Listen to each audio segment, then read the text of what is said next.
Bismillahirrahmanirrahim. Assalamualaikum warahmatullahi wabarakatuh.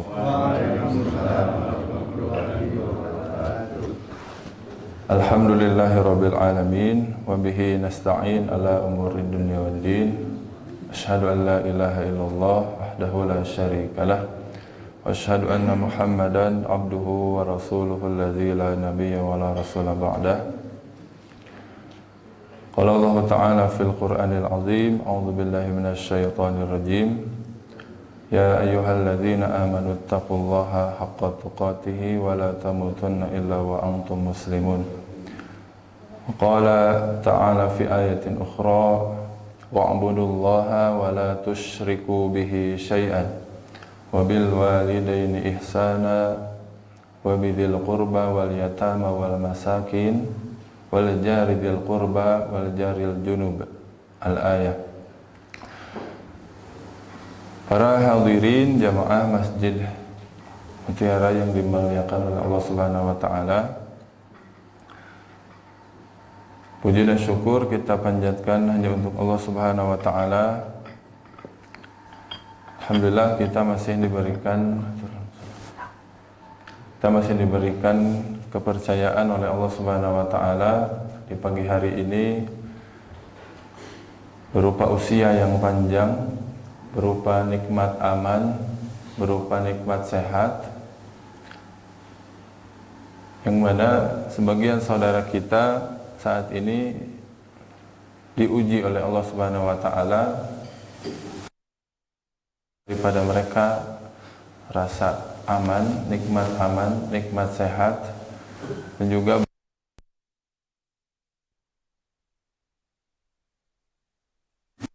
keluarga mereka, saudara mereka, anak-anak mereka dengan ditimpakan musibah bencana oleh Allah Subhanahu wa taala.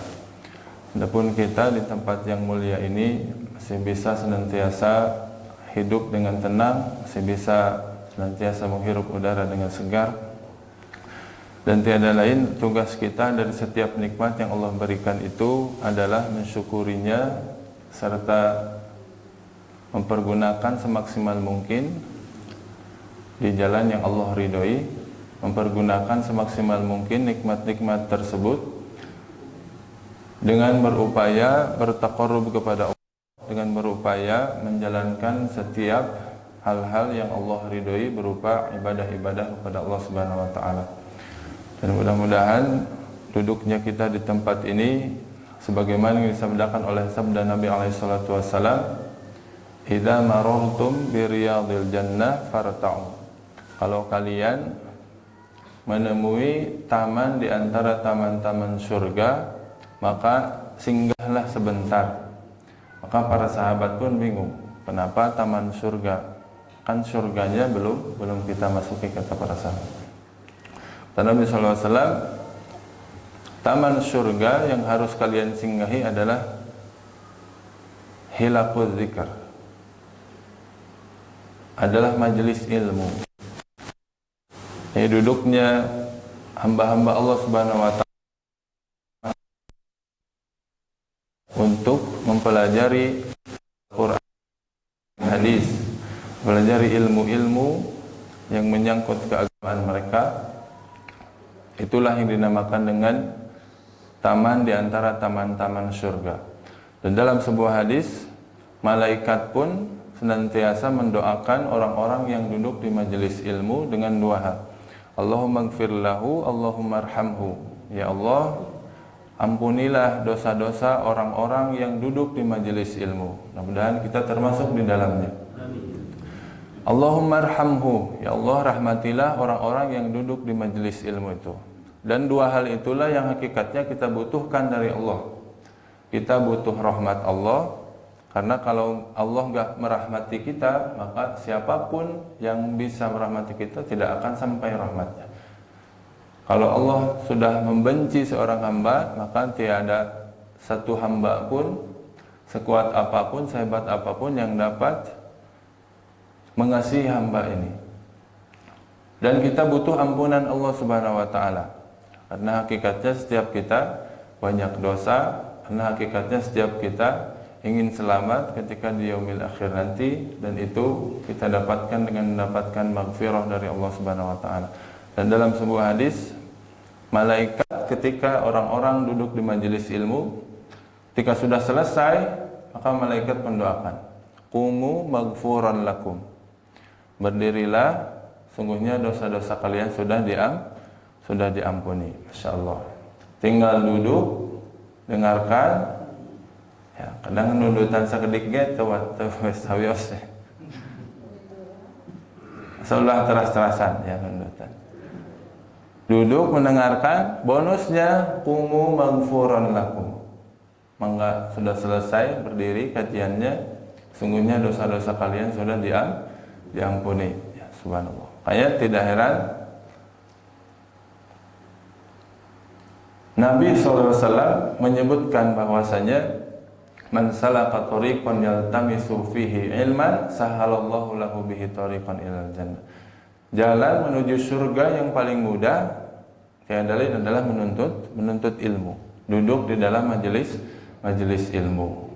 Dan mudah-mudahan kita termasuk orang-orang di dalamnya. Bapak-bapak dan ibu-ibu azani Allah wa iyyakum. Sebelumnya izin menyampaikan materi kali ini adalah tentang adab-adab, di mana kita semua pasti memiliki tetangga, pasti mengamalkan adab-adab tetangga, pasti butuh terhadap pembahasan adab-adab tetangga. Kalau dibahas tentang haji, tentang umroh, tidak semua orang haji, tidak semua orang umroh. Kalau bahas tentang tahajud, tentang hal yang semacamnya, tidak semua orang bisa mengamalkannya. Tapi masalah tetangga ini semua orang wajib memahaminya. Semua orang memiliki tetangga pada dasarnya. Yang pertama, Bapak Ibu sekalian, bahwasanya di dalam Islam tidak hanya Allah memberikan aturan kepada kita tentang masalah ubudiyah saja. Aturan di dalam Islam, ajaran Islam, hal yang diwajibkan dilarang oleh Allah, diwajibkan dilarang oleh Nabi SAW, tidak hanya melulu soal masalah ubudiyah saja, tetapi juga dalam banyak hadis, dalam banyak ayat, ada banyak pelajaran tentang yang namanya masalah muamalah. Bahkan Nabi SAW menyampaikan bahwasanya orang yang paling sempurna imannya itu adalah orang yang paling baik akhlaknya. Akmalul mu'minina imanan ahsanuhum khuluqan. Orang yang paling sempurna imannya adalah orang yang paling baik akhlaknya, kata Nabi SAW. Dan masalah akhlak adalah masalah horizontal sesama manusia. Kita ke tetangga, kita ke orang tua, kita ke orang yang duduk di dalam satu majelis yang sama dengan kita, itulah yang namanya akhlak. Bahkan Nabi SAW pernah ditanya, manusia itu kalau masuk surga sebabnya apa? Kan Nabi SAW menjawab dengan dua hal, taqwallah wa husnul khuluq. Kebanyakan orang masuk ke surga karena dua hal. Yang pertama karena takwa kepada Allah. Kalau Allah nyuruh kita jalankan, kalau Allah ngelarang kita jauhi, itu takwa. Kemudian wa husnul khuluq, dan juga akhlak yang baik, kata Nabi SAW. Berarti apa? Jalan menuju surga itu tidak hanya melulu soal sholat tahajud, soal jihad, gitu ya. Bukan berarti menganggap sepele, tapi juga sebagian besarnya adalah masalah akhlak. Bagaimana kita bersikap kepada orang tua, kepada tetangga, kepada sanak saudara, pada sesama muslim, bahkan yang tidak kita kenal sekalipun. Jadi pada dasarnya kita wajib memahami, Pak, Bu, bahwasanya ketika kita bermuamalah, ketika kita bersikap kepada sesama hamba Allah, sama manusia, sama muslim, hakikatnya sama saja kita sedang beribadah kepada Allah Subhanahu wa taala. Kan kalau lagi azan kita dengar, kita malas juga maksain ke masjid. Kita maksain sholat karena sadar bahwa sholat itu kewajiban kita kepada Allah. Begitupun hakikatnya dalam masalah muamalah sebetulnya. Kita lagi malas silaturahim, kita lagi malas ngadepin tetangga, ngadepin saudara. Mereka datang ke rumah kita untuk silaturahim. Harusnya kita maksakin juga karena itu juga masalahnya termasuk ke dalam ibadah juga gitu. Jadi masalah muamalah bukan hanya masalah sosial yang berhenti pada hubungan seorang dengan orang lain, tetapi di situ justru adalah bernilai ibadah kepada Allah juga. Kemudian kalau bicara masalah tetangga, dalam bahasa Arab itu al-jar, ya, tetangga, jamaknya jiron. Para ulama memberikan definisi apa itu tetangga. Sebagian ulama mengatakan, ini sudah pengertian yang ma'ruf di kita adalah tetangga itu katanya 40 rumah ke kanan, ke kiri, ke depan, ke belakang. Jadi sekeliling kita, sekeliling rumah kita dihitung 40 rumah, ya, ke barat, ke timur, ke utara, ke selatan. Itulah jangkauan yang namanya tetangga kita. Pertama 40 rumah. Tapi kalau kita berhenti di situ agak susah kalau dihitung 40. Apalagi kalau kepisah sama jalan raya, ya, harus nyebrang, dihitung 40 kayaknya susah gitu. Apalagi zaman sekarang, apalagi rumahnya gede-gede, susah ya. Maka sebagian ulama mengatakan tetangga itu adalah orang yang masih terdengar azan dalam satu masjid yang sama dengan kita masjidnya. Jadi masjid ini azan, sampai mana jauh azannya, maka itu masih tetangga dengan kita. Ini lebih repot lagi karena udah ada speaker zaman sekarang. Zaman dulu mah nggak ada speaker, masih mending bisa itu dijadikan patokan. Jadi masih, Bapak kedengar azan di masjid itu, kedengar, oh berarti tetangga kita. Kalau sekarang patokannya itu lebih jauh lagi, ya, lebih dari 40 rumah. Sebagian ulama mengatakan, Ali bin Abi Thalib radhiyallahu taala anhu mengatakan, tetangga itu man shalla ma'akal fajr fil masjidil wahid fahuwa jar. Tetangga itu orang yang sholat berjamaah, sholat subuh sama kamu bareng-bareng dalam satu masjid. Nah, berarti yang duduk sekarang itu tetangga semua. Ini definisi yang paling logis menurut saya. Karena orang kalau sholat subuh di satu tempat, biasanya memang penduduk asli situ. Dan kalau sholat subuh biasanya ngambil masjid yang dekat gitu. Kalau orang sholat zuhur di satu masjid yang sama, belum tentu tetanggaan. Bisa jadi orangnya lewat, kebetulan lewat gitu. Kalau lagi safar ke situ. Tapi kalau sholat subuh berjamaah di masjid yang sama, yang namanya subuh itu biasanya penduduk asli situ. Maka ini bisa kita jadikan rujukan. Siapa tetangga kita? Itulah orang yang sholat subuh berjamaah bareng-bareng sama kita di masjid yang sama. Ada juga ulama yang mengatakan tetangga itu bisa dihitung dekatnya. Yang paling dekat pintunya dengan pintu rumah kita, maka dia yang paling berhak untuk kita sebut tetangga. Itu sudah pasti. Tapi juga tidak terbatas jauhnya, kata para ulama. Jadi jauh juga meskipun jaraknya jauh dengan rumah kita, tapi kalau masih sering berhubungan, sering ngobrol, atau pernah ngobrol, pernah kita tahu siapa dia tahu siapa kita, maka itu juga masih tetangga. Jadi kembalikan kepada uraf gitu. Kalau zaman sekarang saya lihat tetangga juga bisa kita ambil dalam konteks yang lain, bukan berdekatan rumahnya saja, tapi berdekatan aktivitas kesehariannya dengan kita di kantor misalkan. Ruangannya berdekatan sama kita, itu juga tetangga kita.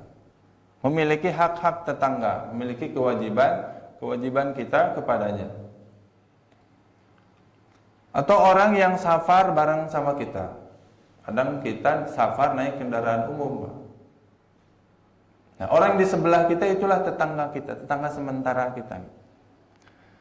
Kenapa? Karena sebagian orang ketika safar naik kendaraan umum itu mengganggu orang di sebelahnya. Orang naik kereta, jadi bareng-bareng, wah berisiknya minta ampun. Orang di sebelahnya mau tidur nggak bisa. Kadang numpang kakinya diangkat ke jok keretanya. Di sebelahnya ada orang. Padahal itulah sebetulnya maknanya tetangga juga, yang nggak boleh kita perlakukan dengan sembarangan tanpa adab juga. Kemudian bagaimana kalau tetangganya bukan Islam, non-Muslim tetangganya? Syekh Utsaimin menjelaskan, tetangga itu mungkin punya 3 hak atas kita. Tetangga sekaligus Muslim, sekaligus saudara kita. Itulah yang paling besar haknya atas kita untuk kita perlakukan dengan ihsan. Allah Subhanahu wa taala mengatakan dalam Al-Qur'an, "Wa'budullaha wa la tusyriku bihi syai'an wa bil walidaini ihsana wa bidzil qurba wal yatama wal masakin wal jari dzil qurba wal jaril junub." Wajib berbuat ihsan kepada tetangga yang memiliki sanak kerabat dengan kalian, dan juga tetangga yang hanya hubungannya tetangga saja. Tetangga dekat dan tetangga jauh. Maksudnya tetangga dekat adalah tetangga yang sekaligus saudara kita. Kita punya di sebelah kanan tetangga, ya, sebelah kanan rumah kita itu otomatis tetangga kita, sekaligus sepupu kita. Sebelah kirinya hanya tetangga saja. Maka yang paling berhak untuk kita ihsan kepadanya adalah yang sebelah kanan kita itu. Kemudian yang setelahnya dan yang setelahnya. Maka punya 3 hak. Kemudian kalau bukan saudara, maka punya 2 hak. Hak tetangga dan juga hak sesama muslim. Kalau dia bukan muslim tapi tetangga kita, maka tetap punya 1 hak, yaitu hak tetangga. Jadi kalau sudah bicara tetangga, tidak melihat agamanya gitu. Kalau dia muslim ya berarti haknya lebih besar. Kalau dia muslim bersaudara, haknya jauh lebih besar lagi. Kalau bukan muslim pun tetap dia punya hak yang namanya hak tetangga. Ya, Nabi SAW sama, tetangganya nggak semuanya orang Islam, tetangganya nggak semua orang Muslim. Ada orang Yahudi, ada orang Ahlul Kitab, orang musyrik, ya, tapi tetap berbuat ihsan kepada tetangganya. Kemudian di dalam Islam masalah tetangga ini unik. Disebut secara langsung oleh Allah Subhanahu wa taala dalam Al-Qur'an, wal jari dzil qurba wal jaril junub. Padahal kalau kita lihat yang namanya tetangga itu nggak ada garis nasabnya sama kita, nggak ada hubungan keluarganya, nggak ada darahnya dengan kita, nggak ada hubungan satu darah dengan kita. Tapi Allah sebutkan secara langsung, hendaklah kamu berbuat ihsan kepada tetangga kamu. Saking pentingnya masalah tetangga, Allah sebutkan langsung dalam Quran. Bahkan ayat ini perintah berbuat baik sama tetangga itu bareng satu ayat dengan perintah berbuat baik kepada kedua orang tua. Yang pertama, wa'budullaha wa la tusyriku bihi syai'an, sembahlah Allah, jangan musyrik. Jangan sekutukan Allah dengan apapun.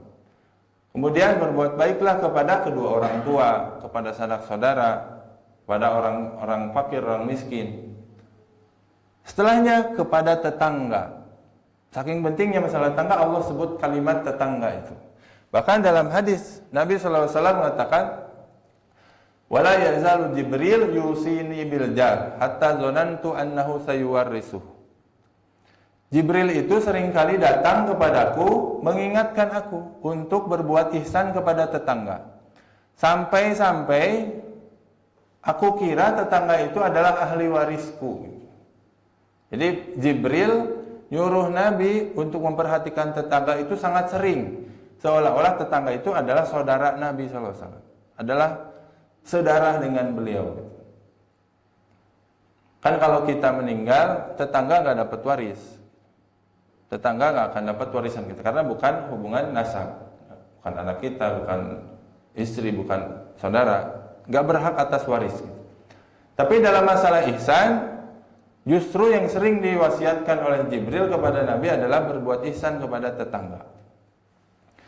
Begitupun banyak ancamannya, Pak. Bukan hanya motivasi untuk berbuat ihsan pada tetangga, tapi juga di sisi lain Nabi mengancam orang-orang yang buruk adabnya kepada tetangga. Nabi SAW bersumpah dalam hadisnya, Wallahi la yu'min, Wallahi la yu'min, demi Allah tidak beriman, tidak beriman, tidak beriman. Siapa yang tidak beriman itu? Itu orang yang tetangganya tidak aman dari gangguannya. Orang yang tetangganya terganggu dengan kehadirannya. Jadi kalau ada tetangga, kalau kita pulang nggak senang. Kalau kita safar atau nah itu orang yang tidak beriman, kata Nabi SAW. Jadi luar biasanya ketika kita bermuamalah dengan tetangga, baik atau buruk, disitulah sebetulnya iman kita sedang dipertaruhkan. Yang kata para ulama maksudnya tidak sempurna iman seseorang kalau dia masih buruk adabnya kepada tetangganya. Luar biasa. Allah jadikan sandaran ukuran kesempurnaan iman seseorang dari sikapnya kepada tetangganya. Saking pentingnya masalah tetangga. Nabi SAW pernah didatangi seorang. Seorang datang kepada Nabi SAW mengadu, ya Rasulullah, sahabat saya, tetangga-tetangga saya itu buruk adabnya. Saya udah gak kuat, pengen pindah, kata sahabat ini. Kata Nabi SAW, coba keluarkan barang-barang kamu dari rumah kamu dan simpan di teras, simpan di jalan, di hadapan rumah kamu. Sampai orang-orang nanti nanya sama kamu ada apa. Dilakukanlah sama orang ini, dikeluarkan barang-barangnya dari rumah, saking jengkelnya sama adab buruk tetangganya.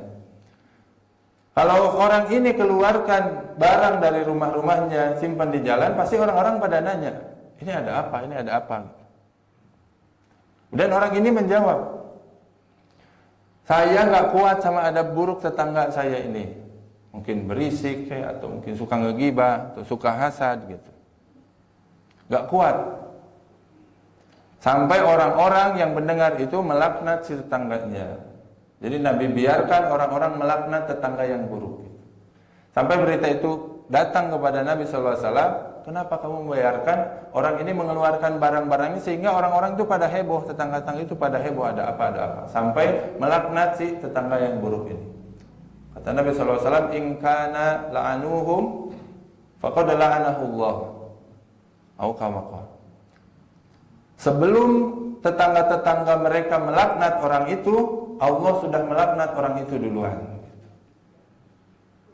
Jadi tetangga-tetangga itu kan ngedoain, oh bapak berarti udah nggak kuat, udah sampai keluarin barang-barang ini, udah taraf parah adab tetangganya. Semoga Allah melaknat orang-orang itu. Semoga Allah melaknat tetangga bapak, kata Nabi SAW, sebelum orang-orang melaknat tetangga yang buruk itu, Allah sudah melaknat orang itu duluan. Gitu. Jadi dilaknat oleh Allah Subhanahu Wa Taala hanya karena buruk adabnya kepada tetangga.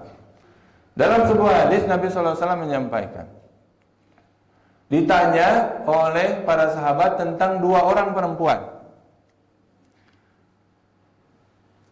Satu orang perempuan, kata sahabat, tu'rafu min kasrati salatiha wa siyamiha wa sadaqatiha. Dikenal sebagai perempuan yang ahli salat, maksudnya bukan cuma salat fardu tapi juga salat sunnah. Ahli saum, bukan cuma saum fardu tapi juga saum sunnah. Dan juga ahli sedekah, banyak sedekahnya. Wa fi lisaniha syai'un tu'dhi jiranaha. Hanya saja lisannya buruk sama tetangganya. Bisa suka gibah, bisa suka hasad, suka ngomongin. Dosanya dosa lisan. Bukan dosa tangan. Enggak, temboknya dihancurin gitu, kacanya dibaledog, enggak. Hanya lisannya aja yang buruk sama tetangga. Padahal saumnya luar biasa.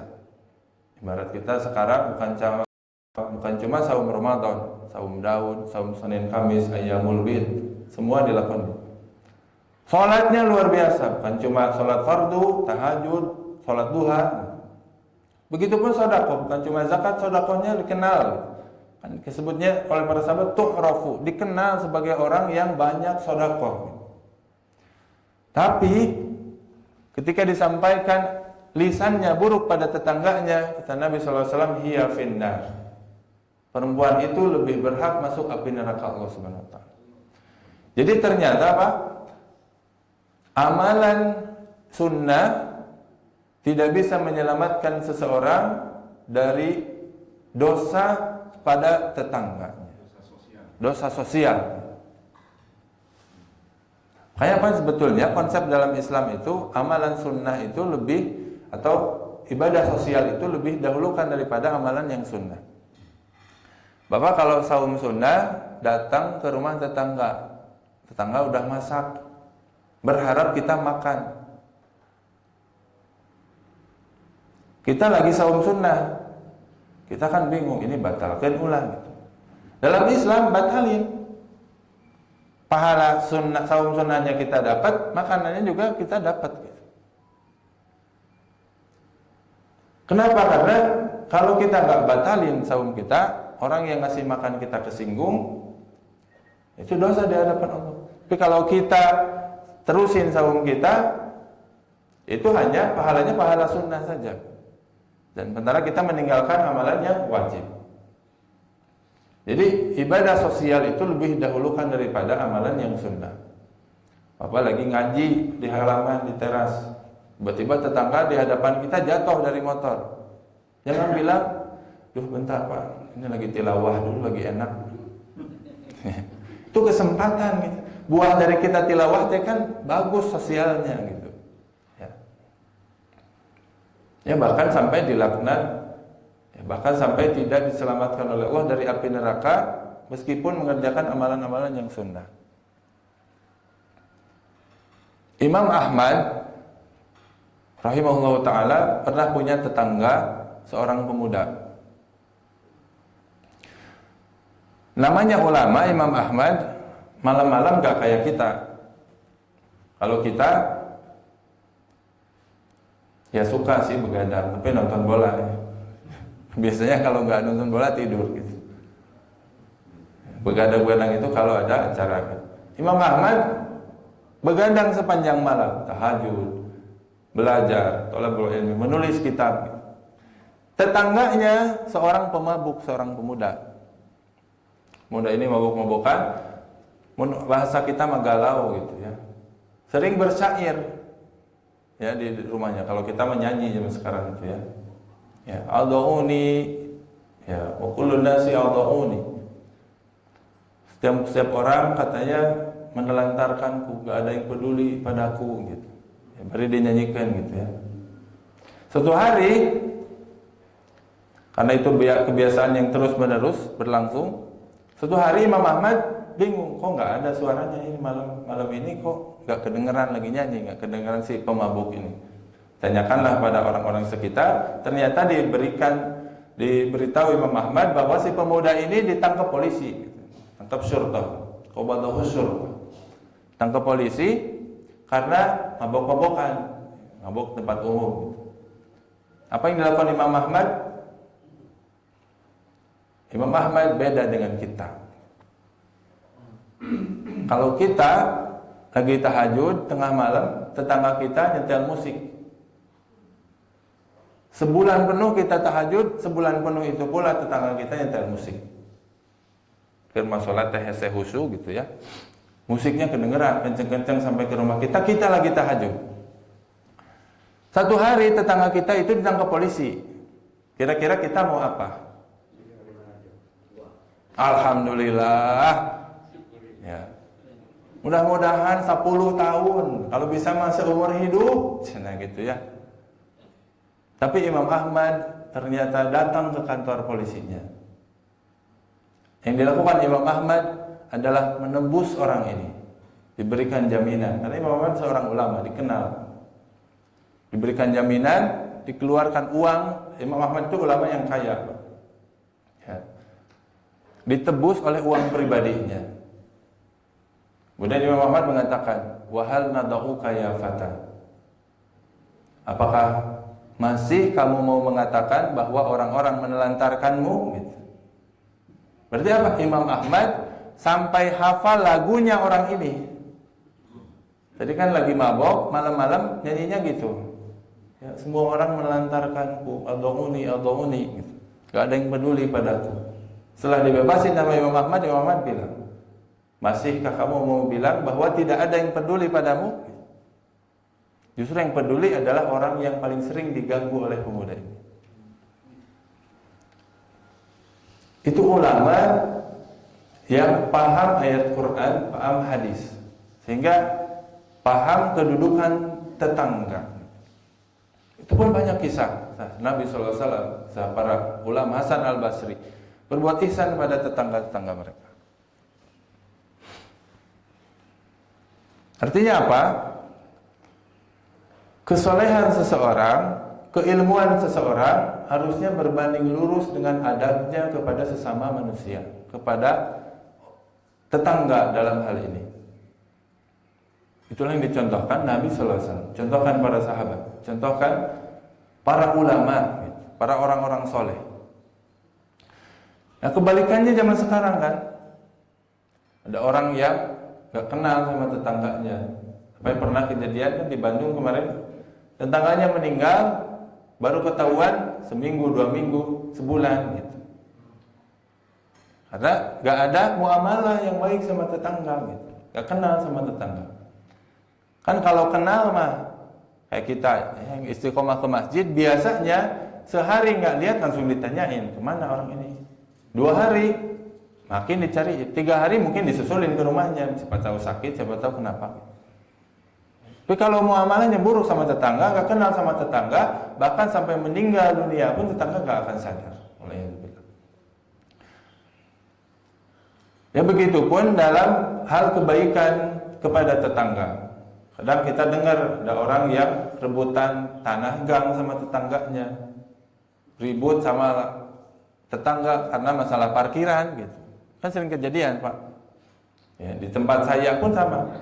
Kadang tetangga berantem hanya karena pagarnya kehalangi sedikit sama mobil orang. Padahal masih bisa masuk ke rumahnya dengan normal, hanya karena kehalangan sedikit. Nggak tahu sirik mungkin karena nggak punya mobil gitu ya. Pas kehalangan itu ngamuknya minta ampun. Sampai ditulisi mobilnya pakai kertas, ditulisan. Katanya punya mobil tapi nggak punya otak. Ya, luar biasa. Tetangganya itu Pak ditulisin gitu. Nggak cuma itu, si ibunya pas masuk ke mobil dimaki-maki pula gitu. Jadi si kertasnya dibacain gitu. Udah mau ditulisin, dibacain pula. Ibu punya mobil tapi nggak punya otak. Padahal itu udah ditulisin, ya si ibunya juga udah bisa baca. Sampai nangis Pak. Ya, kejadian itu. Ya, bagaimana ada tetangga yang nggak bisa keluar rumah, kehalangan jalannya gitu, sama tetangga yang ada di hadapannya. Makanya Pak, dalam Islam punya tetangga yang soleh adalah satu nikmat yang besar. Kan Nabi SAW menyampaikan arba'un minas sa'adah, 4 sumber kebahagiaan. Yang pertama, almar'atus solihah, istri yang solehah, bukan yang cantik. Dan yang cantik belum tentu bikin bahagia. Ya kalau bisa cantik plus solehah gitu. Tapi kan kadang yang kalau cantiknya sampai bikin jadi fitnah, ya, belum tentu jadi sumber kebahagiaan. Kalau cantik tapi perawatannya bikin kita ya bangkrut gitu ya, belum tentu jadi sumber kebahagiaan juga. Cantik tapi jadi sumber fitnah bagi orang lain. Ya. jadi sumber gunjingan orang lain, belum tentu jadi kebahagiaan. Kemudian al-baitul wasi, rumah yang luas, sumber kebahagiaan kata Nabi sallallahu alaihi wasallam. Bukan rumah yang mewah, tapi rumah yang luas. Kemudian al-markabul hani, kendaraan yang baik, yang suka mogok gitu, yang nyaman gitu, itu sumber kebahagiaan. Dan juga al-jarus solih, Nabi SAW mengatakan sumber kebahagiaan yang keempat itu adalah tetangga yang soleh. Karena kalau orang punya tetangga yang buruk, sebaik apapun rumahnya, dia gak akan nyaman tinggal di situ. Makanya ada cerita Pak, Abul Jaham al-Adawi, ya, seorang yang dikenal dalam asar kisah ini. Abul Jaham al-Adawi itu mau jual rumahnya 100.000 dirham. Dicarilah orang yang mau beli rumahnya 100.000 dirham. Akhirnya ketemu, ada orang yang mau beli rumahnya 100.000 dirham. Kata Abul Jaham al-Adawi, saya tampi artosna zaman sekarang ya. Saya terima uangnya. Sekarang kata Abul Jaham al-Adawi, sekarang bayar harga tetangganya. Jadi rumahnya dijual, udah dapat uangnya, minta lagi. Sekarang bayar tetangganya. Orang ini bingung kan, orang yang mau belinya bingung. Tetangga apa? Emang tetangga dijual? Karena saya bertetangga dengan Sa'id bin As, seorang ulama yang soleh. Sa'id bin As. Orang ini bingung. Masa mau dihargaan? Ya udah, katanya kalau nggak mau, nggak usah. Jadi bertetangga dengan orang yang soleh dijual sama Abul Jaham al-Adawi. Karena tahu kalau mau nyari tetangga yang sama gak akan dapat kemanapun.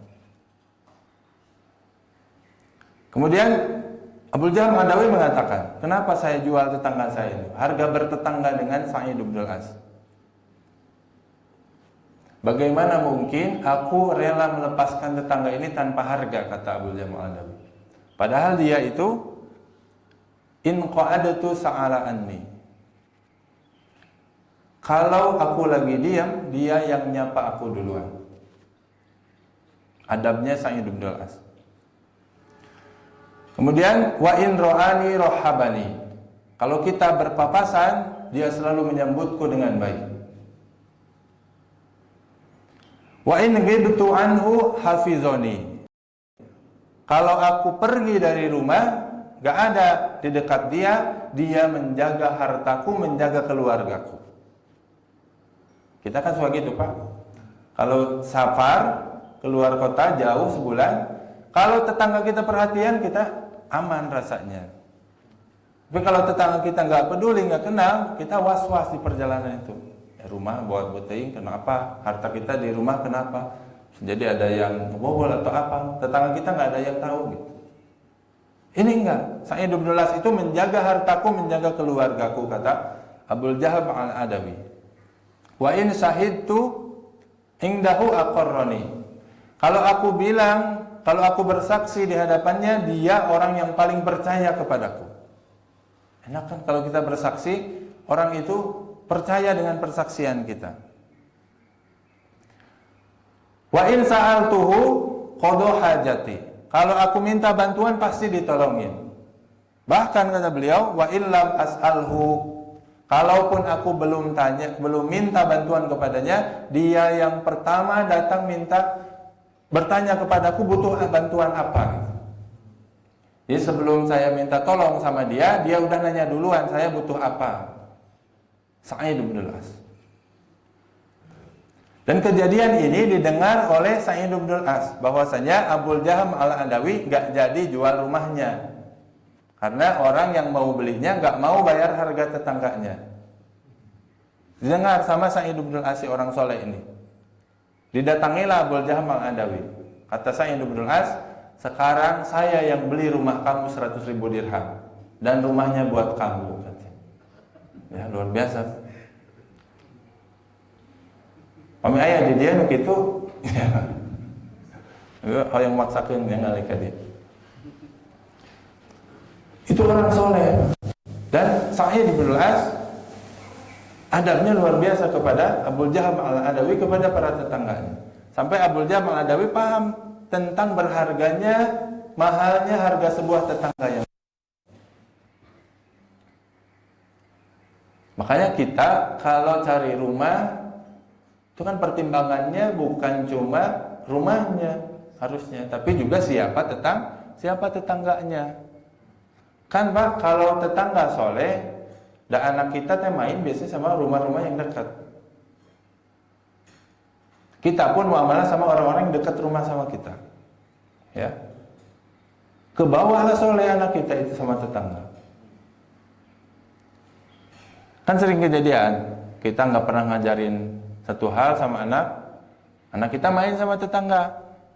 Pulang-pulang main, tiba-tiba bahasannya teh udah yang belum pernah kita ajarin. Ya, saya ada saudara nggak pernah diajarin sama orang tuanya. Pakai bahasa Indonesia, ngomongnya bahasa Indonesia. Tapi karena mainnya sama tetangga, ini orang tuanya sampai bingung. Nah, pas cenah pulang-pulang nih ngomongnya jadi bahasa Sunda. Aduh haus euy, aing mah. Ibunya teh lain bingungan. Ari acan yang belajar dari mana bahasa gitu. Bis main tadi sama tetangga-tetangga, sama teman-temannya. Ya, tetangga itu bawa dampak buruk sama kita kalau tetangganya buruk. Dan tetangga bisa kasih efek baik kalau tetangganya baik pada kita. Mahalnya harga sebuah tetangga yang soleh. Kemudian yang terakhir, bagaimana adab kita kepada tetangga. Ya, kalau bicara adab atau hak tetangga beda dengan hak sama muslim. Kalau hak sesama muslim itu diungkapkan secara langsung oleh Nabi SAW. Hakul muslim alal muslim. Situ. Hak sama muslim itu ada 6. Ya, jawab salam, kalau sakit ditengok itu. Ini enggak, kalau hak bertetangga, hak sesama tetangga itu secara umum. Sebagaimana sabda Nabi SAW yang tadi. Wallahi la yu'min, wallahi la yu'min. Man la ya'manu jaruhu bawa'iqah. Yang pertama adab tetangga adalah harus memberikan rasa aman kepada tetangganya. Itu adab yang paling utama pada tetangga. Karena tidak beriman seseorang, kata Nabi SAW, maksudnya tidak sempurna imannya kalau tetangganya terganggu olehnya, baik oleh tangannya, oleh lisannya. Ya, nyetel musik keras-keras sampai ngeganggu. Ya, parkir ngeganggu. Ya. Atau mungkin kita maku ya di tembok sampai jebol, sampai tembus ke rumahnya dia misalnya. Suka kejadian kalau di kampung. Atau pernah kejadian kemarin pohon. Ya, si pohonnya itu saking gedenya sampai meber atasnya ke halaman tetangganya, sampai mengganggu, akhirnya top pohonnya dirubuhkan sampai rubuhnya itu ke rumah tetangganya gitu. Ya, itu haram dalam Islam. Jadi adab yang paling utama dalam Islam pada tetangga adalah jangan mengganggu tetangga, baik dengan lisan ataupun dengan perbuatan. Tapi itu yang paling minimal. Kalau bisa, bukan cuma jangan mengganggu, tapi kalau bisa berikan bantuan. Dan mengganggu ini konteksnya umum. Menggibah juga tanpa dia terganggu itu disebut juga mengganggu. Kan kalau kita gibah, yang namanya gibah, orang yang digibahin nggak tahu. Tapi itu tetap adab yang buruk dalam Islam pada tetangga. Kadang-kadang kalau ngomongin tetangga itu paling enak, Pak. Ya, Bu Ibu, ya. Biasanya bumbunya itu sedikit. Istrinya biasanya bilang ke suami, Pak, itu tetangga sebelah, sebutkan namanya. Baru beli mobil baru, langsungkan bapak teh. Ya, itu hasad kita atau tidaknya kelihatan. Ah, paling oke kredit gitu. Itu gibah udah. Pak, itu tahu nggak? Si suami teh nggak pulang-pulang, bawa-bawa cerai, digibahin. Ya kadang nggak sadar gitu masalah gibah sama tetangga itu. Gibah pada orang yang bukan tetangga itu dosa. Gibah pada tetangga dosanya lebih besar. Jadi kaidahnya itu sebesar apa hak seseorang untuk kita berlakukan dengan baik, maka kalaupun dosa kita sedikit pada orang itu, kalau haknya besar maka dosanya lebih besar. Ya. Ngomongin orang dosa. Kalau orang diomonginnya tetangga, dosanya lebih gede. Orang diomonginnya orang tua, dosanya lebih gede. Membentak, hukumnya dosa haram. Kalau yang dibentaknya tetangga, yang dibentaknya orang tua, karena itu hak disebutkan dalam Quran, dosanya lebih besar. Kemudian, adab kepada tetangga itu adalah wajib peka dalam memberikan bantuan. Kata Nabi SAW, laisal mu'min alladhi yasba'u wajaruhu ja'i'un ila janbihi. Tidak disebut orang beriman kalau dia tidur dalam keadaan kenyang sementara tetangganya kelaparan. Tidak bisa tidur ala janbihi itu, jadi nggak bisa tidur pegang perutnya karena lapar gitu. Itu tidak disebut orang yang beriman. Nah pertanyaannya kan kalau kita tetangga kita kelaparan, kitanya nggak tahu gitu. Dia nggak bilang sama kita. Kan di situ ada pelajaran bahwa harus peka, meskipun orang tetangga kita nggak minta, kita harus peka, harus kenal gitu sama tetangga. Nah kalau nggak kenal nggak akan tahu dia kelaparan atau enggak, dia udah makan atau enggak. Ya gosenkeun atau zaman sekarang mah ya. Kalau tahu tetangga belum makan, kirim gosen. Kalau tahu tetangga kita pengangguran gitu, ya kirim kanan, kirim bantuan. Begitupun harus berusaha berbuat baik meskipun kita tidak mampu untuk berbuat baik dengan maksimal. Dalam hadis ini yang dikenal. Ya, kata Nabi SAW kepada Abu Dzar, ya Abu Dzar, idza tabakhta maroqatan. Wahai Abu Dzar, kalau kamu masak sayur, perbanyaklah kuahnya dan bagikan sama tetangga kamu. Kuahnya Pak, gak usah dagingnya. Dalam hadis mah gitu, tekstualnya. Tapi maksudnya kata Nabi SAW, kata para ulama maksudnya adalah kalau kamu masak, ya, kemudian kan kalau diperbanyak dagingnya nggak semuanya orang bisa gitu. Kalau yang diperbanyak dagingnya, sayurnya nggak semua orang mampu. Minimal perbanyak kuahnya, kan kalau perbanyak kuahnya mah gampang gitu. Ya, air kaldunya bagikan sama tetangga. Maksudnya adalah sekecil apapun perbuatan baik yang kamu mampu, maka lakukan gitu.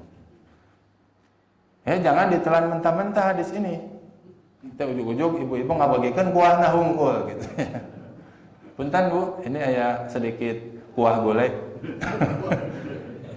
Ibu bukurna mana sih dagingna? Dah di hadis ge kuahna nu dibagikan. Itu minimal gitu ya. Kalau nggak bisa tambahin dagingnya, tambahin kuahnya gitu. Ya, ibarat kita Pak, zaman sekarang kalau tetangga kita punya hutang, kita tahu dia terlilit hutang atau ke rumah sakit, biayanya ratusan juta. Kan kalau kita nggak mampu bayar ratusan juta, bantu seperlunya, bantu semampunya kita gitu. Semampu kita di mana, maka di situ kita membantu. Ya, bukan berarti ambil yang paling minimalnya. Gitu. Maksudnya itu motivasi dari Nabi. Kalaupun kamu nggak mampu berbuat banyak, maka berbuatlah semampu kamu untuk tetangga kamu. Kemudian yang terakhir, adab kepada tetangga adalah jauhi hasad. Jangan hasad pada tetangga. Kata Nabi SAW, "Walladzi nafsi biyadihi, la yu'minu abdun." Demi Allah yang aku berada di tangannya, tidak beriman seorang hamba hatta yuhibba li jarihi ma yuhibbu li nafsihi. Sampai dia mencintai kebaikan bagi tetangganya seperti mencintai kebaikan bagi dirinya sendiri. Jadi maksudnya kalau tetangganya dapat hal yang baik, dia juga bahagia. Kalau dia pengen dapat hal yang baik, dia juga pengen tetangganya dapat hal yang sama. Ini suka ada yang salah persepsi dengan hadis ini. Maksudnya bukan mencintai tetangga seperti mencintai diri sendiri, bukan gitu. Nah kalau mencintai orang lain seperti mencintai diri kita sendiri, mah itu nggak mungkin. Ya, hampir mustahil. Amrun la yutaq, kata para ulama. Itu perintah yang nggak mungkin dilakukan gitu. Ya, mencintai orang lain seperti mencintai diri sendiri, berarti kalau kita pengen beli mobil A, tetangga kita juga harus dikasih gitu. Kita makan A, tetangga kita harus makan yang sama, bukan gitu pengertiannya. Maksudnya adalah mendambakan kebaikan kepada tetangga sebagaimana kita juga ingin kebaikan yang sama gitu. Artinya apa? Jangan hasad. Yassarahu ma yassarahu, kata para ulama. Kita senang kalau tetangga kita juga senang gitu. Tetangga kita anaknya berprestasi, jangan dongkol, gak usah dipikirin. Anak kita kalah sama anak tetangga, gak usah jadi pikiran. Pergi sampai sakit hati berhari-hari. Ya, kita beli mobil baru, ya udah bangga tuh. Ya, apa itu sebulan kemudian tetangga kita beli mobil yang lebih bagus, dongkol lagi gitu ya. Ya. Kita punya istri tetangga lebih cantik, aduh, hasad deh oke gitu ya. Ngapain asa kasepan saya yang tetangga tapi istrinya gelis itu gitu ya. Itu hasad, dan itu juga sering jadi ya. Dan adab pada tetangga adalah jangan hasad. Kalau tetangga senang, kita juga berusaha untuk senang. Meskipun kebaikan itu bukan dari kita, dari orang lain, dari jalan yang lain, tapi minimal kita juga jangan dongkol gitu. Ya. Kalaupun kita ada sikap hasad, minimal jangan ditunjukkan hasadnya, kata para ulama. Kita hasad sama tetangga, gak senang tetangga kita dapat hadiah, dapat gaji yang lebih gede dari kita, dapat harta yang lebih banyak dari kita, tetangga kita sehat, kitanya sakit, gitu. Itu kan nikmat sehat itu. Kita diuji dengan sakit, jangan hasad. Kadang kita sakit sebulan 2 bulan, tetangga kita sehat, kita lagi jemur gitu ya, di depan rumah lagi sakit, tetangga kita lagi jogging, Pak sakit Pak.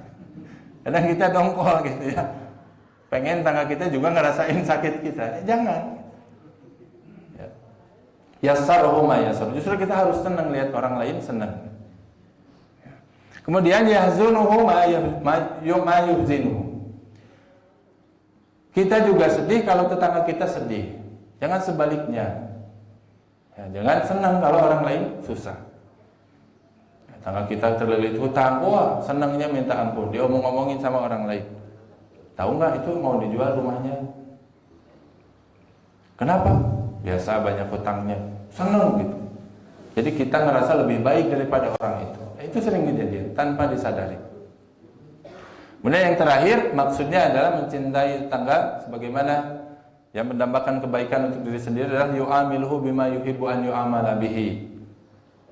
Bermuamalah dengan tetangga sebagaimana kita juga ingin diperlakukan dengan muamalah yang sama. Kalau kita ingin disapa oleh tetangga, kita nyapa duluan. Kalau kita pengen ditolong, kita nolong duluan. Kalau kita nggak pengen dijutekin sama tetangga, kita juga jangan ngelakuin itu pada tetangga. Intinya bermuamalah dengan tetangga sebagaimana kita juga ingin disikapi dengan sikap itu kepada kita sendiri gitu. Ya. Kalau ta'ala bisawab, itulah yang bisa saya sampaikan. Kurang lebihnya saya mohon maaf. Silakan sebelum ditutup apabila ada yang ditambahkan atau yang dikoreksi.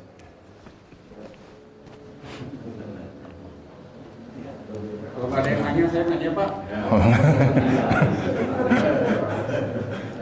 ada yang nanya, saya nanya. Pak, boleh tahu Pak alamat lengkapnya Pak? Oh iya. Insya Allah Pak, kalau saya ada rezeki, saya beli rumah di dekat Bapak. Boleh nggak Pak? Bukan itu Pak pertanyaannya. Itu cuma keinginan aja. Kalau yang pertanyaan tadi, tetangga itu Bapak terangkan dia punya hak-hak gitu Pak ya. Lalu apa hak kita Pak? Kalau tetangga itu sombong dan jeleklah kelakuannya, apa hak kita? Apakah tadi kita juga harus memperlakukan seperti hak-hak tetangga seperti yang Bapak terangkan tadi gitu Pak? Ya. Terima kasih Pak. Ya, bismillahirrahmanirrahim. Alamatnya dulu Pak. Oh, jadi Pak, Islam itu sebetulnya adil. Agama yang kalau kita pelajari konsep dari setiap muamalah itu selalu balance. Contoh dalam masalah hutang gitu. Ini sebagai gambarannya. Hutang itu kan perkara yang halal dalam Islam, dibolehkan. Tidak haram orang berhutang. Tapi Islam itu adil. Kepada orang yang punya harta, kemudian ada orang yang mau pinjam hartanya, dia dianjurkan ngasih pinjam. Dijanjikan banyak pahala, dijanjikan ampunan dari dosa-dosanya selama hutangnya belum dilunasi. Jadi ada motivasi untuk memberikan hutang kepada orang lain.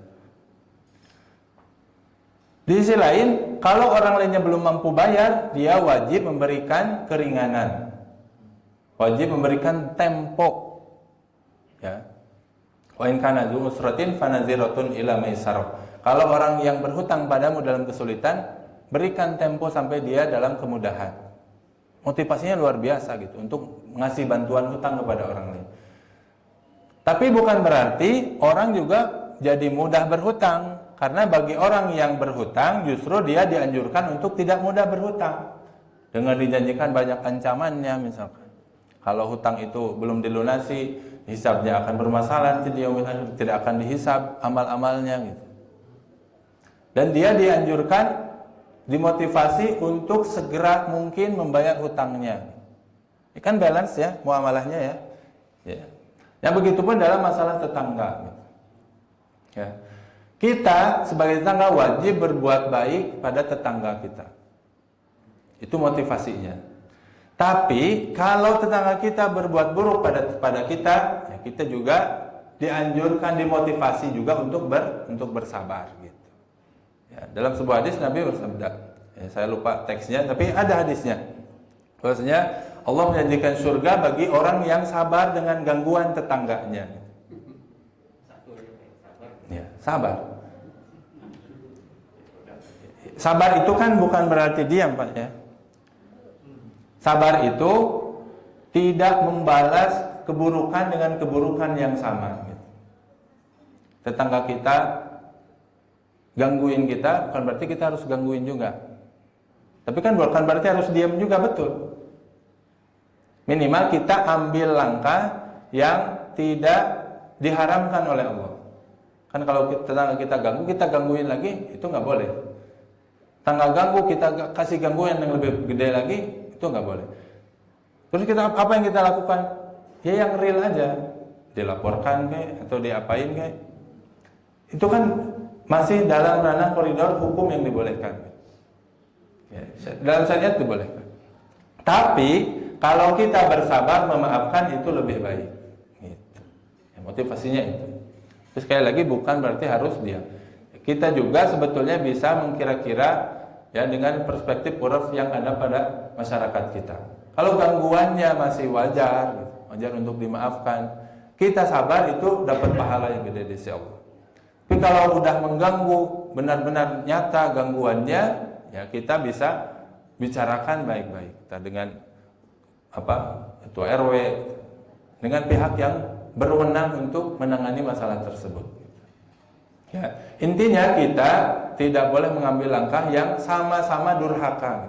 Kan durhaka dosa kepada tetangga itu dosa. Berbuat buruk pada tetangga itu dosa. Kita jangan ambil langkah yang sama-sama dosanya pada orang tersebut. Ya, wallahu ta'ala bisawab. Ya, mudah-mudahan ada manfaatnya. Kurang lebihnya saya mohon maaf jika hanya kesalahan dalam penyampaian saya. Wabillahi taufiq wal hidayah. Subhanakallahumma bihamdika asyhadu an la ilaha illa anta astaghfiruka wa atubu ilaik. Wassalamualaikum warahmatullahi wabarakatuh.